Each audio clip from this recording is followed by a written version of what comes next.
E ainda tem mais. O ex-presidente de Harvard, Larry Summers, que caiu recentemente do seu posto, passou sua lua de mel na ilha particular do bilionário predador Jeffrey Epstein após se casar com uma professora de inglês da universidade.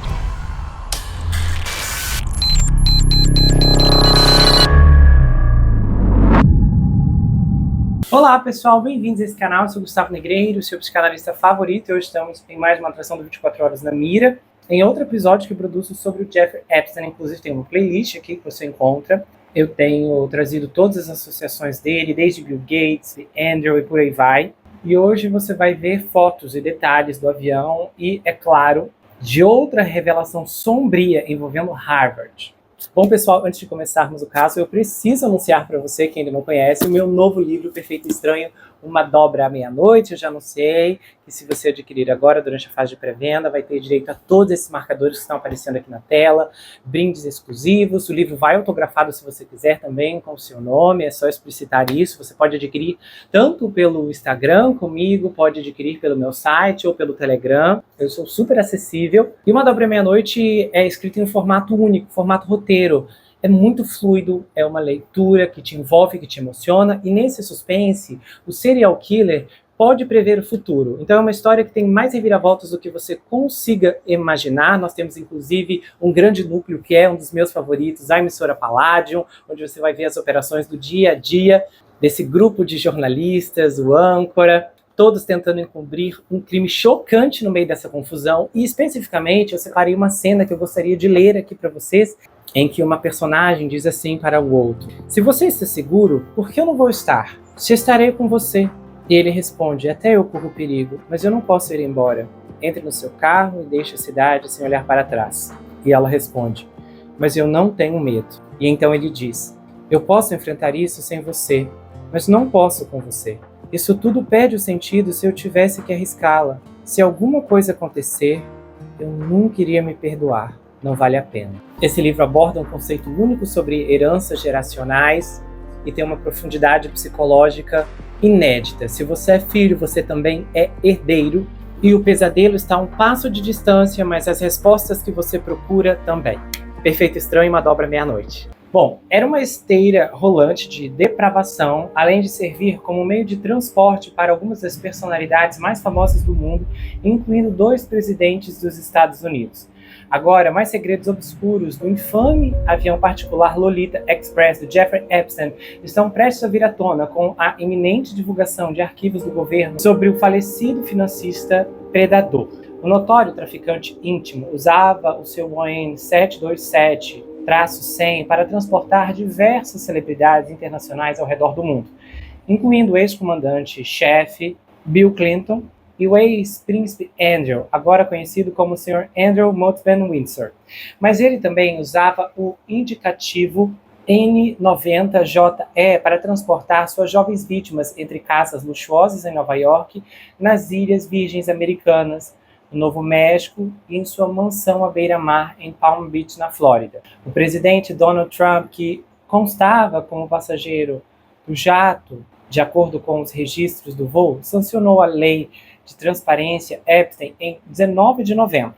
Isso significa que o Departamento de Justiça tem até 19 de dezembro para divulgar todos os registros não classificados da investigação sobre o criminoso que supostamente tirou a própria vida na prisão em 2019. Esses documentos também devem incluir arquivos relacionados à sua cúmplice, a Madame Ghislaine Maxwell, que está cumprindo uma pena de 20 anos em uma confortável prisão no Texas, e, crucialmente, registros de voo ou de viagem, incluindo itinerários e registros de pilotos. Portanto, é provável que quaisquer revelações incluam um foco no infame avião no qual a Maxwell, de 63 anos, foi fotografada de forma perturbadora, massageando os pés do Jeffrey com a camisa branca aberta. Isso significa a possibilidade de uma nova leva de nomes importantes serem expostos e se envolverem na história de horror do Jeffrey.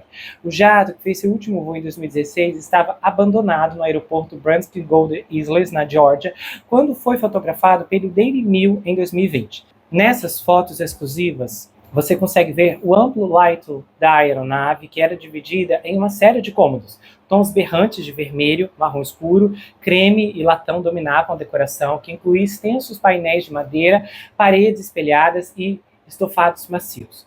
Uma das salas continha sofás modulares com apoios de braços individuais, como muitos têm em casa para assistir a televisão. Outra era dominada por veludo vermelho vibrante, incluindo um sofá com painéis. Na parte traseira do avião, uma grande cama de madeira tinha gavetas sob o colchão que ainda continham roupas da cama extra. Bill Clinton, de 79 anos, voou nele até 26 vezes, segundo relatos, depois de deixar o cargo, mas dificilmente reconheceria o interior outrora luxuoso que caiu em ruínas quando o avião foi desativado.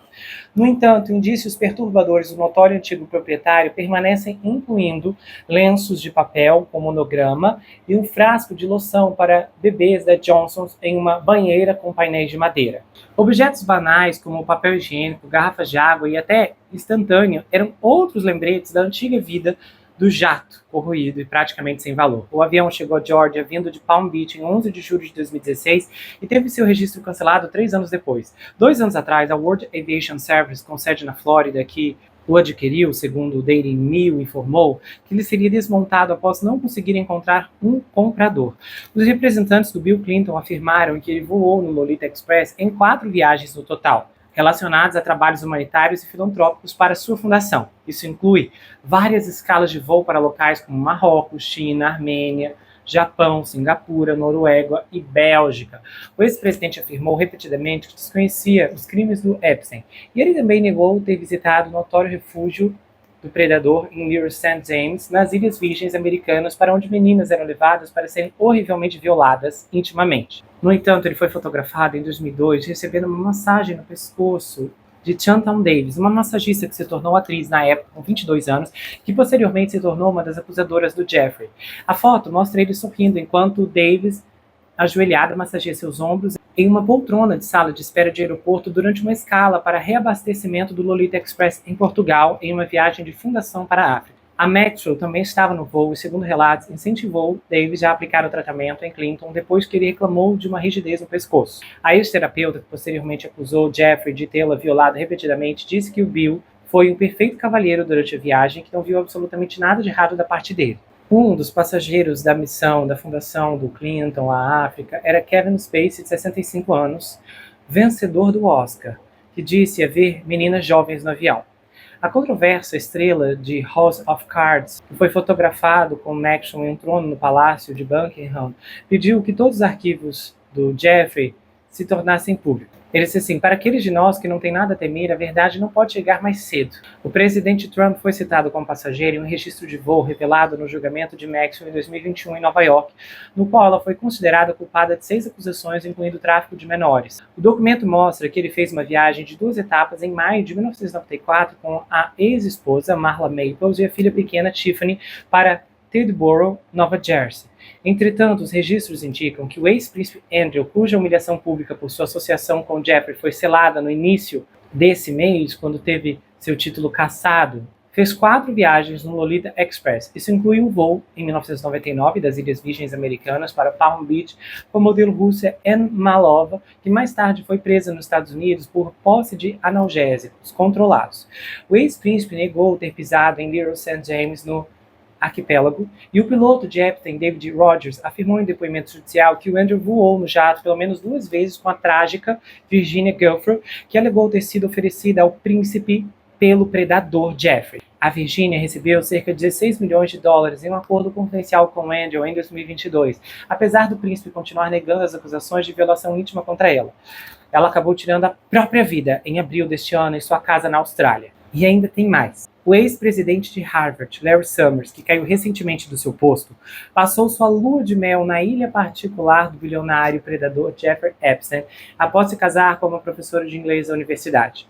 A professora Elisa Neal viajou para Little St. James no infame Lolita Express do Jeffrey com o Summers, que deixou a escola no início da semana passada, devido a e-mails constrangedores nos quais referia o Jeffrey como seu parceiro. O casal voou de Bedford, Massachusetts, para a ilha em 11 de dezembro de 2005, 10 dias após o casamento, enquanto Summers ainda era presidente, de acordo com registros de voo disponíveis ao público obtidos pelo The Harvard Crimson. Os registros mostram que o casal, recém-casado na época, estavam ao lado de Ghislaine Maxwell e do Jeffrey. e, é claro, do seu ex-piloto Larry Vitsock. Aí, um porta-voz do Summers já veio se justificando, dizendo, olha, eles passaram a lua de mel em St. James e na Jamaica em dezembro de 2005, muito antes do Sr. Epstein ser preso pela primeira vez. Como parte dessa viagem, eles fizeram uma breve visita de menos de um dia à ilha do Sr. Epstein. No entanto, isso ocorreu 6 meses depois que a polícia de Palm Beach começou a investigar o Epstein pelo ataque íntimo de uma menina de 14 anos e 2 meses depois que a polícia cumpriu um mandado de busca em sua mansão. O Jeffrey contratou o professor de Harvard, Alan Dershowitz, poucos dias antes da visita do ex-presidente de Harvard e da sua esposa. A viagem de lua de mel é um dos 4 voos que o Summers fez em um dos aviões do Epstein e um dos 3 que ele fez enquanto dirigia Harvard, ambos que se tem notícia. A esposa do Larry continua sendo professora emérita em Harvard, no departamento de inglês, onde leciona literatura americana. Ela trabalha na universidade desde 1999. A novidade consta nos e-mails divulgados pelo Comitê de Supervisão da Câmara no início da semana passada, e os documentos mostram que Neil discutiu seus projetos pessoais detalhadamente com o Epstein, solicitando milhares de dólares dele, mesmo antes de Harvard ter dito que deixaria de aceitar contribuições do financista desonrado. Em uma troca de mensagens em 2014, Neil e Epstein discutiram uma doação de $500 mil para o Poetry in America, um programa de televisão e iniciativa digital que ela liderou. Os e-mails também mostram que ela aceitou uma quantia não especificada de dinheiro de Leon Black, um executivo da empresa do Private Echo Apollo, em um presente que ela descreveu que o Epstein ajudou a intermediar. E ela escreveu isso em dezembro de 2015. Ela disse assim: significa muito para mim, Jeffrey, independentemente de qualquer ajuda financeira que você esteja torcendo por mim e pensando em mim. Summers, que já foi secretário do Tesouro dos Estados Unidos, não ministrará as últimas aulas de sua disciplina no semestre de outono e não lecionará nenhum curso da primavera. Seus colegas professores concluirão as 3 aulas restantes do curso que ele vem ministrando no semestre, segundo o porta-voz de Harvard. E ele, que também já foi presidente da prestigiada universidade, se afastará imediatamente do cargo de diretor do Centro Monster Verham, que é uma instituição para negócios e governo da Escola Kennedy de Harvard. O porta-voz disse assim: o Sr. Summers decidiu que é do melhor interesse do centro que ele se afaste do seu cargo de diretor enquanto Harvard realiza sua revisão. Um representante da universidade confirmou posteriormente que o Summers compartilhou suas intenções com a instituição, que havia anunciado horas antes que estava realizando uma revisão das informações referentes a indivíduos incluídos nos documentos de Epstein recém-divulgados para avaliar quais medidas podem ser necessárias. Summers havia dito anteriormente que se afastaria da vida pública, mas continuaria lecionando economia em Harvard, após e-mails incriminadores revelarem como ele vinha se comunicando com Jeffrey Epstein há anos. E ele chegou a pedir conselhos sobre relações íntimas e amor ao predador, o que levou ao Jeffrey Epstein se autodenominar parceiro do Larry Summers. E ele disse assim: sinto profunda vergonha das minhas ações e reconheço a dor que elas causaram. Assumo total responsabilidade pela minha decisão equivocada de continuar me comunicando com o Sr. Epstein. E, embora continue a cumprir minhas obrigações de ensino, irei me afastar dos compromissos públicos como parte de um esforço mais amplo para reconstruir a confiança e reparar os relacionamentos com as pessoas mais próximas a mim. Aí ele acabou rompendo os laços com a Think Tank Center, que é a América, Progresso e Centro Global de Desenvolvimento, e ele renunciou ao seu cargo do conselho da OpenAI. A OpenAI disse assim: o Larry decidiu renunciar ao conselho de administração e respeitamos sua decisão. Agradecemos suas inúmeras contribuições e a perspectiva que ele trouxe ao Conselho. Entretanto, a seção de opinião do New York Times e a Bloomberg News anunciaram que não renovariam o seu contrato com o colunista. Nos últimos dias, a pressão sobre ele foi gigantesca e aumentou a cada dia, com a senadora de Massachusetts, a senadora democrata Elizabeth Warren, instando Harvard a romper os laços. Ela disse à CNN que acreditava que o Summers não era confiável para lidar com jovens universitários, dada sua longa amizade com Jeff. Ela também acrescentou que ele demonstrou um julgamento extremamente falho em suas mensagens, enquanto era casado com a professora. Então, não está claro se eles têm um relacionamento aberto ou se ele estava traindo sua parceira com quem estava há 20 anos. Ele disse: olha, eu estou muito arrependido da minha amizade com o Epstein. E ele falou assim: eu tenho grandes arrependimentos na minha vida.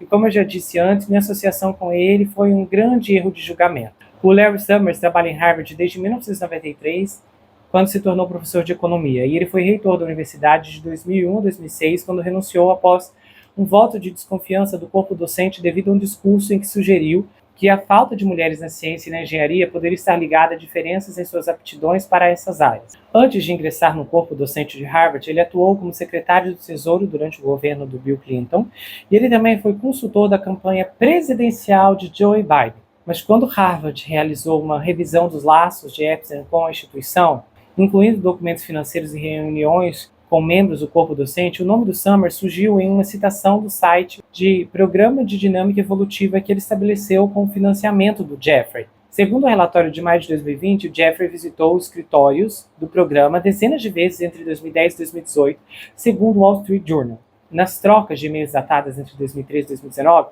o Summers e o Epstein frequentemente compartilhavam suas opiniões sobre eventos atuais e política, além de abordarem a vida amorosa do professor de economia que era casado. Em uma das mensagens, ele reclamou ao financista sobre como se sentir como o amigo sem benefícios em seu relacionamento com uma mulher que o abandonou em 2019 e pediu dicas sobre como responder às mensagens dela. Os e-mails surgiram muito tempo depois do Jeffrey ter se declarado culpado de crimes íntimos contra menores em 2008, e Harvard já havia parado de aceitar doações dele no ano anterior em função das acusações. Por fim, as autoridades de Harvard afirmaram que o Jeffrey doou mais de 9 milhões de dólares à universidade antes do seu falecimento em 2019. Desde então, a escola concordou em adotar novas diretrizes sobre a aceitação de doações potencialmente controversas e revisar seus procedimentos para nomeações de pesquisadores visitantes, um cargo de pesquisa sem titulação acadêmica com duração de 1 ano que o Jeffrey ocupou em 2005 durante a gestão do Larry Summers. É impressionante como as conexões dessas pessoas são de instituições poderosíssimas. Então, não é assim a conexão do Jeffrey Epstein com a Maria, que vende cocada num bairro de Nova York, ou José, que estaciona carro no Bronx. Não. É Harvard para lá, presidência para cá.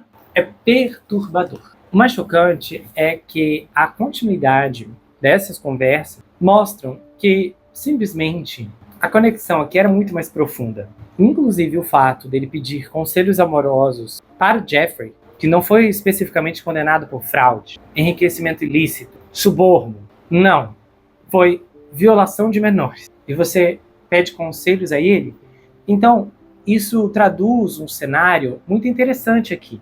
Um cenário do qual as ligações exercidas por essas pessoas nos bastidores proclamavam um mundo do qual não fazemos parte. Então precisamos analisar isso acima da indignação, mas em uma perspectiva de familiaridade desses sujeitos, que estavam mutuamente ligados e permaneceram se equipando e se comunicando, mesmo com o escândalo em andamento. Então, imagina o que já não deve ter acontecido nos bastidores da universidade sob a autoridade desse homem. E escândalos como esse são preocupantes porque o comprometimento dessas instituições fica explícito para qualquer um ver, deixando claro que há algo muito errado quando lideranças tão poderosas se relacionam intimamente e profundamente dessa forma por tantos anos sem despertar a atenção pública. O Larry caiu, mas quem garante que seu substituto não está enraizado em árvores muito piores? Quem será que substituiu Jeffrey Epstein nos bastidores e está mantendo essa máquina girando? Com certeza é uma resposta que não temos nesse momento. Se você está cansado, desanimado, sentindo que suas forças estão no limite, eu te convido a ouvir a canção do meu livro, Não Desista. É uma música que é integrante desse suspense. Já está disponível aqui no YouTube, tem um link fixado no primeiro comentário. Também disponível em todas as plataformas digitais para você ouvir e sentir essa música dando um fôlego novo para que você enfrente um novo dia.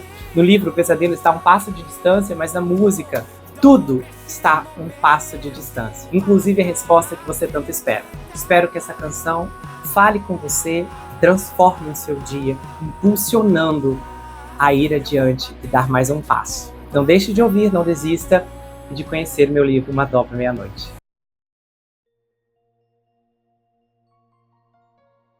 Se você gostou desse episódio, se inscreva no canal, ative o sininho que é muito importante, confira se ele está selecionado para você receber todas as notificações. Do contrário, o YouTube não vai levar até você todos os episódios que eu produzo aqui. Compartilhe esse vídeo, comenta, dá o seu like. E se você quiser, você pode me seguir, Gustavo N Psicanalista, lá no Instagram.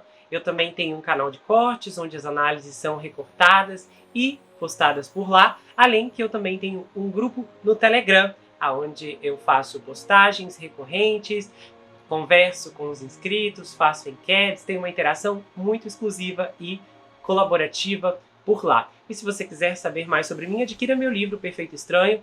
Esse é um suspense multifocal com uma abordagem inédita. O livro é escrito em formato roteiro, diferente de qualquer coisa que você já viu, e ele conta uma história extraordinária sobre o rapaz Jack Wilbur, que mora em uma mansão sozinho em Nova York. E ele começa a desconfiar que um terrível serial killer está escondido em sua própria casa. À medida que sua investigação avança, ele começa a analisar todos os aspectos geracionais de sua vida. As heranças financeiras, as heranças psicológicas, as heranças genéticas. E então, ele descobre que está preso em uma terrível maldição hereditária. Há uma reviravolta inacreditável no capítulo 10 que vai te deixar de queixo caído. O desconhecido está na sua casa, na sua vida, mas fora do seu reconhecimento. O livro vai autografado, se você quiser, é enviado para qualquer lugar do Brasil e quase qualquer lugar do mundo. Você pode adquirir pelo meu site, entrar em contato comigo pelo Instagram ou pelo Telegram. A gente se vê no próximo caso e não se esqueça que aqui você sempre vai ter uma amiga. Até mais, pessoal!